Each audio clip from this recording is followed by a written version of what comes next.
Good morning RM family, তোমরা সবাই কেমন আছো? তো এই যে সকাল সকাল আমি উঠে গেলাম, আর উঠেই এখানে চা বসানো হয়ে গেছে। এখন যাব আমি ছেলেকে স্কুলে ছাড়তে। তো তার আগে আমি ভালো করে নিজের দাঁতটাকে ঘষে মেজে চকচকে করে নিচ্ছিলাম। তো যাই হোক, চকচকে করার পরে আমি খেয়ে নিলাম এই অ্যান্টিঅক্সিডেন্টটা। তো এইটা আমি রোজ সকালবেলায় খালি পেটে একবার খাই, সন্ধ্যাবেলা একবার খাই। আমার তো এটা খেতে মানে খুব ভালো লাগে, মানে খুব টেস্টি লাগে।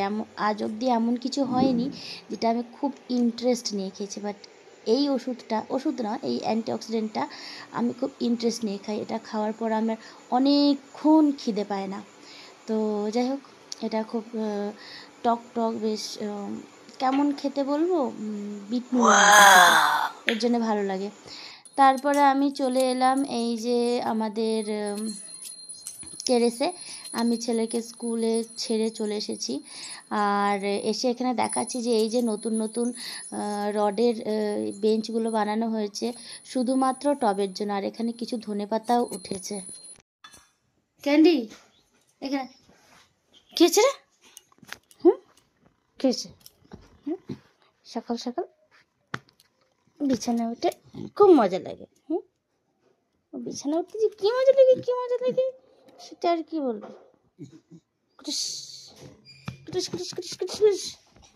কে এসছে রে? কে এসছে? ছু ছু গান্ডে ছু, যা। এই লোকটা এখানটা এসে বসে পড়েছে। এটা নাকি ফুলের টব বানানোর জায়গা করেছিল, ওইখানটা এসে বসে পা ঝুলাচ্ছে, আর ক্যান্ডি শুধু লাফালাফি করছে, আর মামুনি দেখছে। আমি ওইখানটা জায়গা বানিয়ে রেখেছি, এই জায়গাটা আমার, এখানটা আমি বসবো, বাকি সব জায়গায় গাছের টব লাগাও, কোনো অসুবিধা নেই। আমি জাস্ট আবার ঘুম থেকে উঠলাম। মনে হচ্ছে ঘুম থেকে উঠেছি, ছেলেকে স্কুল পাঠিয়েছি, টিফিন বানিয়েছি, এসে আবার শুয়ে পড়েছি। শুয়ে আমি আবার ঘুমিয়ে পড়েছিলাম, আর চুলগুলো এরকম হয়ে গেছে পাখির খোপচার মতন। দেখাই, এই যে খেক শিয়ালের বাচ্চা। দরজা খোলা হয়েছে, মানে ওর ঘরতে দরজা খুলেছে, ডাইরেক্ট বেরিয়ে আমাদের ঘরে চলে এসছে এই খেক শিয়ালটা। এটা কে বলবে? এটা কুকুর, খেক শিয়ালের বাচ্চা, একটা খেক শিয়ালের বাচ্চা। দেখো মুখটা দেখো। এই এই এই এই কোথায় কোথায় চললি? হ্যাঁ, আওয়াজ পেয়ে কোথায় চললি?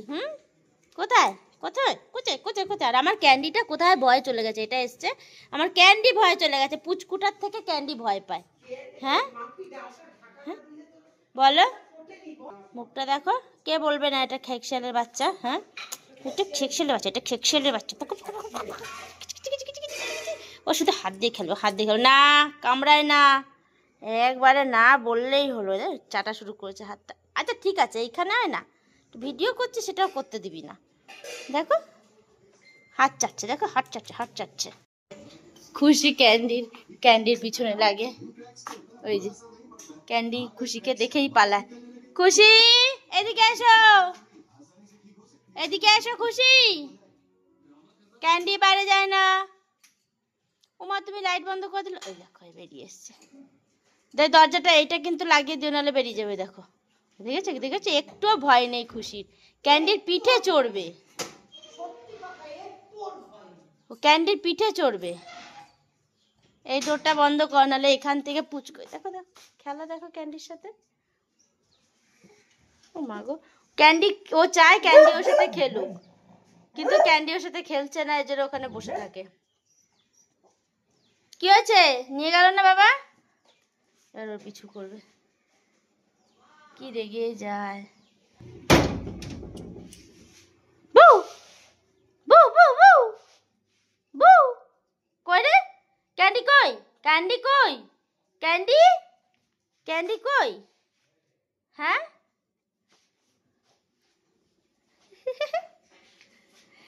ক্যান্ডি বুড়ি মানুষের মতন চলে যায়। খেলবে কি ইয়ে খুশির সাথে, তা না। এর নাম হলো খুশি। খুশি আমাদের খুশি রানী, একদম এইটার সাথে ওটার সাথে ও পুরো ম্যাচ হয়ে যায়। একটা যে কুকুর চলছে বোঝাই যায় না, সাদা সাদা। যাই হোক, এখন আমি এই বরবটিগুলো ভাজবো, তাও নারকেল দিয়ে। আর এগুলো এখন কাটছি, কাটবো কাটবো কি ওদের এইসবই দেখে বেড়াচ্ছি। এখানে যে খুশি দাঁড়িয়ে আছে সাথে সাথে কিছু বোঝাই যায় না। ওই দেখো কেমন ওর পিছনে জাম্প করে পড়ে। আর ক্যান্ডির আমার কোনো তাপ বিতাপ নেই। আমি রান্না করছি রান্নাঘরে, আরে ম্যাডাম জি এখানে এসে বসে আছে। কথা বললে সব কথা বোঝে, মাথাটা তুলে দেখবে যে কে কথা বলছে। কি যেন একটা দেখেছি, দৌড়ে চলে গেল। কি ছিল খুশি? ও খুশিয়া, কে কোথায়? হ্যাঁ আসো। ক্যান্ডি আর বেরোবেই না, ওই যেখানে দাঁড়িয়ে রয়েছে। কি হয়েছে বেটা, ভয় কিসের? আসো, খুশি তো ছোট, তোমাকে কিচ্ছু করতে পারবে না। আসো। আসবেই না, খুশি আসলে পালিয়ে যায়, ভয় ভীতু ছয় ছাতু। এই ডাস্টবিনের কাছে কিচ্ছু নেই খাবার। টুকুস করে দেবে একটা, বলছি না কিছু নেই বলছি না। পালিয়ে যাবে, ডাকবো আবার চলে যাবে, ওখানে গিয়ে বসে পড়েছে। হে মা। খুশি আর ক্যান্ডির কাণ্ড কীর্তি দেখার পর চলে এলাম রান্না করতে। টেস্টের সাথে ফোড়ন দিয়ে এই বরবটিটা ছেড়ে দিচ্ছে, আর নিচে একটা বরবটি পড়ে আছে, সেইটা খুশি দাঁড়িয়ে খাচ্ছে। কি বলবো আমি আর। এখন আমি এটা খাবো, এটা হচ্ছে ওয়েল রুটের অ্যাক্টিভ ফাইবার কমপ্লেক্স। মানে আমি যে আমার শরীরে যত ফাইবারের মানে প্রবলেম সেটা এই ঠিক করে। তো যাই হোক, এই যে গোলার পরে এরকম দেখতে, কিন্তু সত্যি বলতে কি সকালে অ্যান্টিঅক্সিডেন্টটা খেতে যতটা ভালো লাগে টেস্টি লাগে, এটা ততটাই বাজে লাগে খেতে আমার। যাই হোক, তাই খাই এটাকে। এটা খেতে একদম বেল পান্নার মতন, যারা বেল পান্না খেতে খুব ভালোবাসে তাদের জন্য।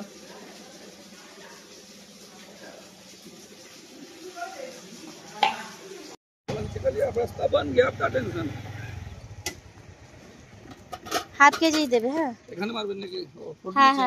হ্যাঁ আমি একটু ফটো টটো নিই, ভালো করে নিন।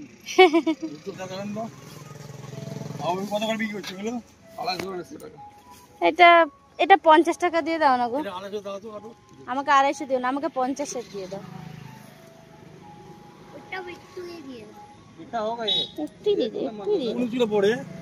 হ্যাঁ না কনভেন্ট।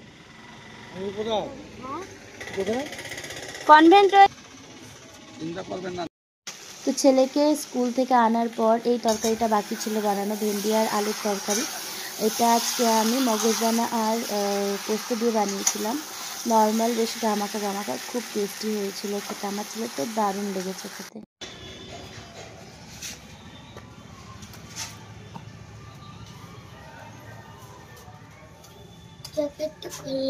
খুলে দিচ্ছি, চলো।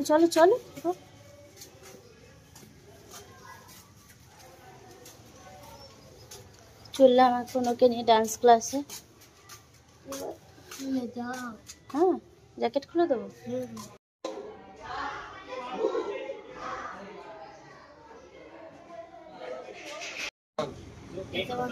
না থাক, বন্ধ করতে হবে না, ওরা নিশ্চয়ই খুলে গেছে। এখন আমার ছেলে এখানে দাঁড়িয়ে ব্রাউনি খাচ্ছে। না এটা খেয়ে নাও, ছেড়ে দাও। না হবে না, তুমি এটা খাও, ভালো খেতে বেশ। আচ্ছা, বাঁ হাতে এইরকম করে একটু একটু করে তুলে কে খায়? হ্যাঁ কে খায়? যে আমি এখন এই মাত্র আইব্রোজ বানিয়ে বেরোলাম। আমার এই থ্রেডিং তুমি একটুও করতে পারবে না। আগেও কি বিচ্ছিরি লাগছিল, যাই হোক আইব্রোটা করে এখন একটু ভালো লাগছে। আমি এখানেই আসি এখন আইব্রো করতে, কোথায় যাব মানে বেশিরভাগ জায়গায়। আমি তো শুধু নিজেকেই দেখে যাচ্ছি ক্যামেরায়। তো যাই হোক, ব্লগটা ভালো লাগলে লাইক শেয়ার সাবস্ক্রাইব করবে। দেখা করছি নেক্সট ব্লগে। Tata bye bye.